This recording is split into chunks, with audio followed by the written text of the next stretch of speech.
Mr. Speaker, I rise to warn this body of the deteriorating conditions in the African country of Niger and to give rise to the concern of service members and contractors. More than 1,000 of them right now are functionally being held hostage in Niger. They are being used as pawns during a negotiation that has left America at the bended knee of third world criminals and thugs as our troops seek medicine and fresh water in troop rotations.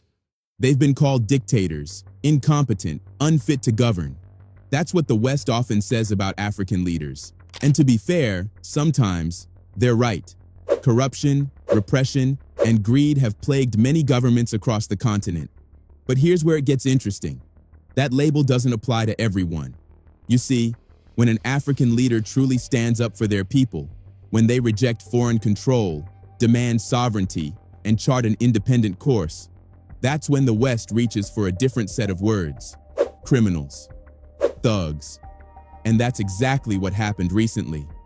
In a stunning speech, U.S. Congressman Matt Gaetz took the floor and launched an attack that left many in Africa stunned. He didn't just criticize policy, he went for the jugular, calling President Ibrahim Traoré of Burkina Faso, Colonel Assimi Goïta of Mali, and General Abdourahmane Tiani of Niger, criminals and thugs. Yes, the very leaders who've captured the hearts of millions across the continent, the ones who've dared to stand against neo-colonialism, who've expelled foreign troops, rejected exploitative aid, and embraced Pan-Africanism. These are the ones being vilified, not for their failures, but for refusing to dance to Washington's tune.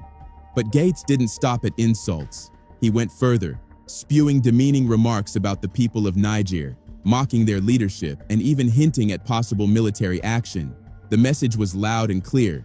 If you don't play by the West's rules, you'll be labeled an enemy. Sound familiar? It's the same script used against Gaddafi, against Thomas Sankara, against every African leader who dared to imagine a future without foreign strings attached. So, what exactly did Congressman Gaetz say, and why has it sparked such outrage across Africa? Let's break it down. We've all heard about how France was humiliated, how the AES nations, along with Chad and Senegal, one by one, expelled French troops from their soil. It was a historic moment, a break from colonial shadows. But what we don't talk about enough is that the United States got humiliated too. Yes, the US military, arguably the most powerful force on the planet, was told to pack up and leave. And it wasn't because their mission ended. It wasn't a polite handshake. It was a forced eviction. For the first time in African history, a nation didn't wait for Washington to finish its business. Niger made the decision for them. When General Abdourahmane Tiani took power, he looked around and asked the one question no African leader had dared ask aloud. What exactly are US troops doing here? After all, Niger was plagued with insecurity, insurgencies, and terror attacks, even with the largest and most expensive US drone base in the entire Sahel right in its backyard. So what was the point? What were these foreign forces actually achieving? The answer was clear: nothing. And so, in a move that stunned Washington and shook the Pentagon, Niger's leadership kicked the Americans out. No excuses, no backdoor deals, just a bold declaration of sovereignty. The message was unmistakable. If you're not helping us, you're not staying. It was a blow to US foreign policy, a direct challenge to its presence in Africa, a moment of undeniable humiliation. And for once, the world saw that Africa could do what many thought impossible: stand up to a superpower and say, enough. Just recently, the topic of Niger made its way into the halls of US Congress, and what followed wasn't diplomacy, it was a meltdown, a moment where frustration, arrogance, and something far darker all boiled to the surface. A US congressman, visibly agitated, rose to the podium and unleashed a tirade that left no room for misinterpretation. "I rise to warn this body," he began, "of the deteriorating conditions in the African country of Niger. Thousands of our service members and contractors are being held hostage. They are being used as pawns by third world criminals and thugs. Our troops seek medicine and fresh water." Let's take a moment to absorb that. He just accused Niger's military leadership, President Tiani and the AES alliance, of holding Americans hostage, and worse, labeled them third world criminals and thugs. That wasn't just policy criticism. That was pure, unapologetic contempt. Listen closely to the tone, to the language. It reeks of colonial arrogance, of a time when Africa was treated not as a partner, but as a problem to be dominated. It was the voice of a man who couldn't accept that a small African nation had stood up and said, "No more." But let's be honest, this isn't new. This is how the West truly sees Africa. Not as equals, not as sovereign states, but as uncivilized, disposable, and defiant pests to be put in their place. That's the real view behind the polished speeches and diplomatic smiles. And perhaps the most heartbreaking part? Some African leaders still can't see it. Or worse, they choose not to. Whether it's out of greed, cowardice, or a desperate desire for Western approval, they bend the knee again and again. They shake hands with those who insult their people. They accept deals that sell off their nation's soul. And then they smile for the cameras. It's not just shameful, it's tragic. But Niger chose a different path. And maybe that's why the insults are louder, the threats more desperate, because the West is watching its grip on Africa slip, one sovereign decision at a time. The congressman didn't stop at insults. He doubled down, this time with fear, with drama, with a narrative designed to stir outrage. He claimed that 1,100 Americans were now endangered in Niger, U.S. military personnel and contractors, caught in a standoff not of their making. And in assigning blame, he pointed fingers not at the government of Niger, but at his own. Antony Blinken, he said, proclaimed Niger a model of democracy, a prime location where America could execute its African strategy. But just a year later, the government Blinken praised was gone, overthrown by soldiers trained by the very same United States. And here's the twist. Those same soldiers, the new leaders of Niger, no longer wanted America's presence. They wanted the troops gone. They wanted the $100 million drone base dismantled. They wanted U.S. power out. Imagine that. Billions in American taxpayer dollars invested just to be shown the door. To the congressman, this wasn't just an embarrassment. It was betrayal. And he wasn't done. He claimed that Niger's military leadership was using the health of American soldiers as leverage, that flight restrictions had made it impossible to deliver medicine, that families trying to send basic supplies were being extorted by Nigerian officials. And just when the tension peaked, he delivered his final accusation. Russia is behind it all. No evidence, no nuance, just the familiar Cold War playbook. If an African country resists the West, blame Russia. But here's the truth the speech didn't mention. What really happened was that Niger asserted its sovereignty. They didn't kidnap Americans. They didn't shut the door to peace. They simply said, "We no longer want foreign troops on our soil." Is that a crime? To the West, apparently, yes. Especially when it comes from Africa. Especially when it disrupts their carefully crafted strategy of influence and control. And so, the narrative is twisted. Sovereign decisions become threats. National pride becomes criminal defiance. And every rejection of Western presence is repackaged as a Russian conspiracy. But the people are watching, and they're waking up. Because the real story here isn't about endangered Americans. It's about an endangered system. A Western system of control that's finally being challenged by a continent that's tired of being told what to do. Well, Matt Gaetz is a U.S. congressman representing Florida's 1st District. He is known for his strong support of U.S. President Donald Trump and is a prominent figure in the Republican Party. His career has, however, been marked by numerous controversies, including an ongoing federal investigation into allegations of sex trafficking and corruption. In addition, Matt Gaetz has also faced scrutiny for his inflammatory remarks and political stances, such as his opposition to the COVID-19 mitigation measures and his endorsement of Trump's election fraud allegations. Not surprisingly, he has also been criticized for his racial remarks and his connection to far-right groups. However, despite the controversy surrounding him, Gaetz has remained an influential figure in American politics since his election to the House of Representatives since 2016. With this background, you can understand the kind of person Matt Gaetz is, and it wouldn't really shock you that someone like him would say something like that. Listen to the tone and language of his voice in the video. It was downright condescending. Using words like the Third World implies that countries in Africa such as Niger, the people and leaders in those countries are beneath the US. For Gates, the American soldiers stationed in Niger are more important than the citizens of Niger. Yet, US officials are the same people that preach human rights, equality, and justice. Every human, whether from the US or from a third world country, is important and should be treated equally. Now, Gates spoke about how the American forces in Niger were in danger simply because Niger shut down its airspace. As a sovereign country, Niger had the right to do whatever it wants to do to protect its interests. It's a similar thing that the US has done since its existence. So, why has it become a crime for Niger to protect itself? This is the double standard we are talking about. On the international stage, a crime is only committed when it is carried out by African or non-Western leaders.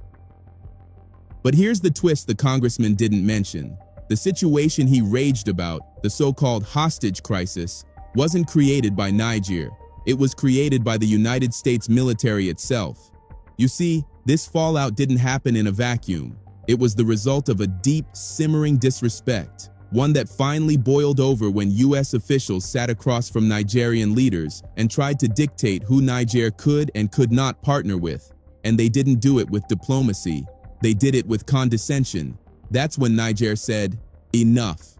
In a televised announcement that sent shockwaves through international corridors, Colonel Amadou Abdramane, the official spokesperson for Niger's ruling junta, took the mic and dropped a bombshell. Niger was terminating the counterterrorism agreement with the United States, the very agreement that had kept US troops and contractors on Nigerian soil since 2012. His words were clear. The decision was not impulsive, it was deliberate, a response to years of violated sovereignty, tone-deaf arrogance, and a total disregard for Niger's constitutional values. And for the US military establishment, it was a shock. They never expected a small African nation to revoke the privilege of their presence. They never imagined a country that had long been seen as strategic would dare close the door. But Niger did, and they did it publicly, with full confidence. So how did the United States respond? Not by leaving, not by respecting the decision of a sovereign state, but by stalling, delaying, searching for loopholes, any backchannel or justification to remain in Niger despite being told to leave. Typical of US foreign policy, when they're welcomed, they stay. When they're told to go, they find a way to stay anyway. And that's what made Congressman Matt Gaetz's threat even more absurd, because the real aggressor in this story wasn't Niger, it was the superpower that couldn't accept being told no. Let's get one thing straight. Niger is a sovereign nation. It has every right, every legal, moral, and constitutional right to protect its territory, its resources, and its future. And that's exactly what it did. When the US tried to dictate terms, when they ignored Niger's warnings, when they spoke in condescending tones that echoed a colonial past, Niger didn't fold. It ended the agreement, clearly, publicly, and without apology. So what did the United States do? They refused to leave. Instead of respecting Niger's decision, US military officials stalled, delayed, stayed put on the very soil they were no longer welcome on. And so, Niger responded the only way a sovereign state could, by restricting operations at the US base. No missions, no patrols, no movement in or out. It was a quiet but firm push. You are no longer authorized to operate here. You are guests who overstayed your welcome. And Niger was absolutely within its rights. But then came the twist.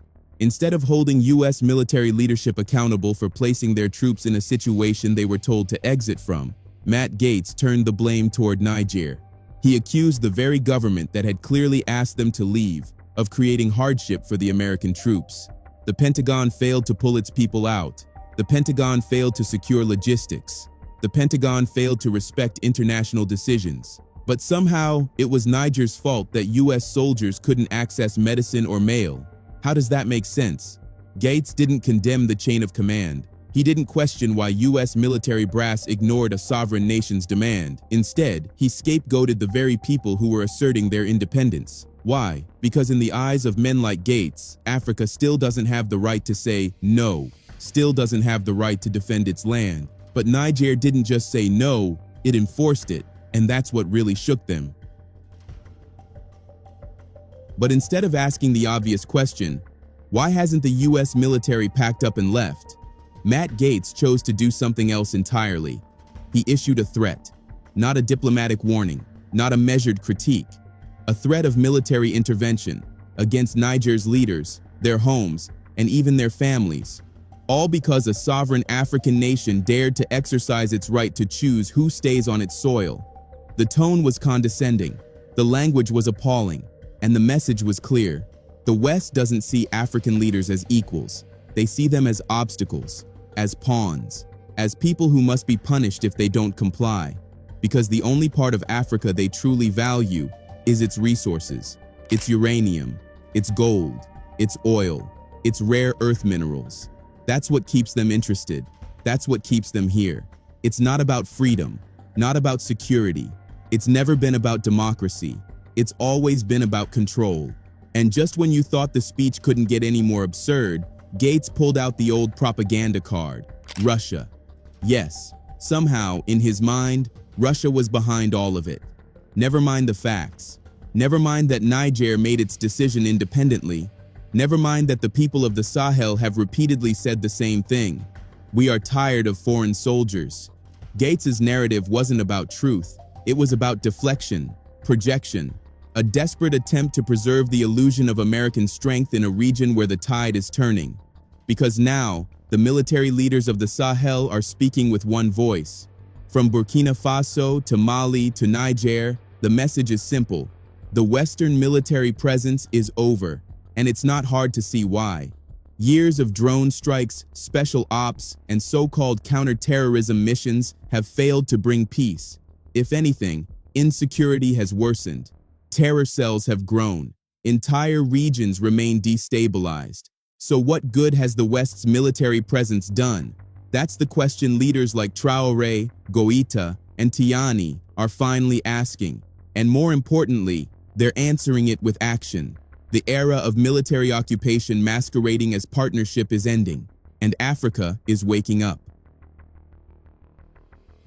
The truth is, the arrogance we heard in Matt Gaetz's voice isn't new. It's the same mindset, the same poisonous superiority that fueled colonization in the first place. Back then, they said Africa had no history, no civilization, no culture worth preserving. African beliefs? Barbaric. African traditions? Primitive. And so, under the banner of civilizing the savages, they invaded, occupied, and plundered. They said it was about education, about salvation, but in reality, it was about gold, diamonds, land, and power. And now, decades later, they tell us colonization is over, that Africa is free, that we're independent nations. But look closer. African countries may no longer wave Western flags, but the systems, the agreements, the financial traps, and the military outposts remain. The same patronizing tone, the same power dynamic, the same control.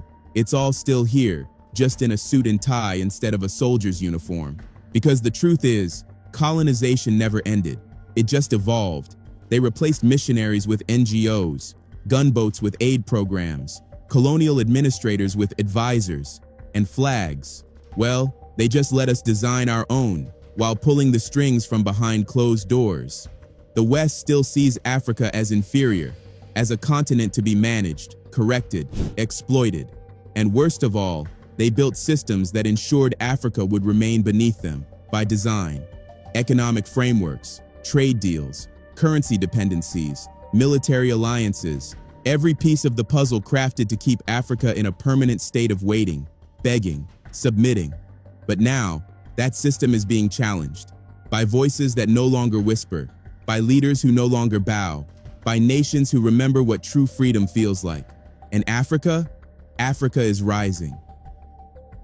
Think about the International Court of Justice, for example. Who do you think it was created for? If you think that it was a court to try every country regarding international crimes such as genocide, crimes against humanity, war crimes, and aggression, think again. Recall that South Africa made headlines earlier this year when it took Israel to the International Court of Justice, accusing it of commuting genocide in Pakistan.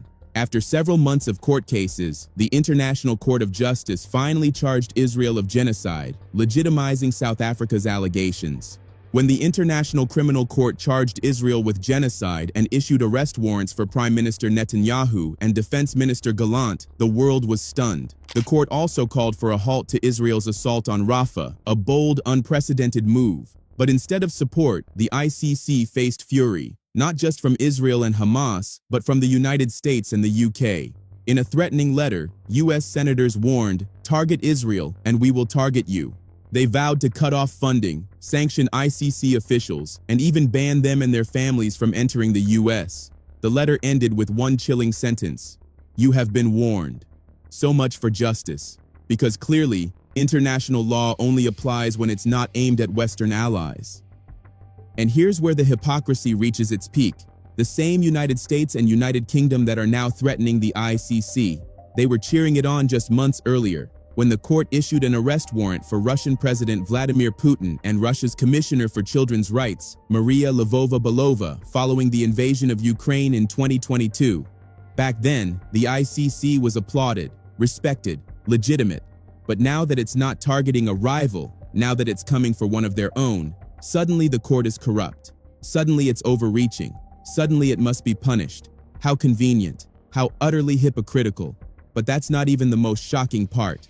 In a rare and sobering interview, ICC Chief Prosecutor Karim Khan opened up about the intense backlash. Speaking plainly, he confirmed that the letter from the US wasn't just pressure, it was a threat. And then, he revealed something that peeled back the mask entirely. "Of course," Khan said, "I've had some elected leaders speak to me and be very blunt. This court is built for Africa and for thugs like Putin," was what one senior leader told me. This court is built for Africa and thugs like Putin. They didn't even try to hide it. Though he didn't name names, we know exactly where that language comes from. Western leaders. The same ones who smile on global stages and preach about human rights, yet behind closed doors, they admit the truth. International justice was never meant for them. It was designed to control the rest of the world, especially Africa. If an African nation is accused of war crimes, the ICC is empowered, active, and relentless. But when it comes to the West, or its allies, the ICC becomes toothless, powerless, afraid. It's a pattern we've seen over and over again. The West has built a system, a global order, that places itself above the law, while using that same law to punish those who oppose its interests. If a country aligns with the West, it's labeled a democracy, even if it violates every human right in the book. But if a country resists, it's called a dictatorship. Its leaders are demonized, its economy is sanctioned, its people suffer.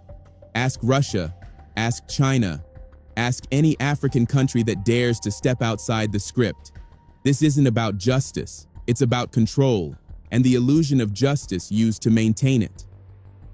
The same US and UK that celebrated the ICC's arrest warrant for Putin in 2022 are now turning their backs on the court, just because it targeted Israel. But here's what's truly shocking. In a recent interview, ICC Chief Prosecutor Karim Khan revealed that a senior elected leader told him bluntly, "This court is built for Africa and thugs like Putin." Think about that. The ICC wasn't built for justice. It was built for control, to go after Africans and anyone who defies Western power. Because when it's an African country under fire, the court moves fast. But when it's the US or its allies, the rules suddenly don't apply. It's the same system we've seen for decades, where the West stays on top, defining the laws, enforcing the punishments, and silencing those who resist. If a nation dares to think independently, they're called dictatorships and slapped with sanctions. So, what's the solution? Africa needs strong, united, and patriotic leadership. Leaders who won't bow to foreign pressure. If the continent stands together to dismantle the systems the West created, Africa could become the most powerful continent on Earth. And maybe that future is closer than we think. Because now, under President Trump, the US is starting to pull back. They're closing embassies, cutting off USAID, and even considering dismantling AFRICOM, their military command in Africa. Good, let it end. Africa must now focus on building itself, on its terms, with its people, and for its future. But what do you think? Let us know in the comments below. Don't forget to like this video, drop a comment, and subscribe for more untold truths about Africa and the world.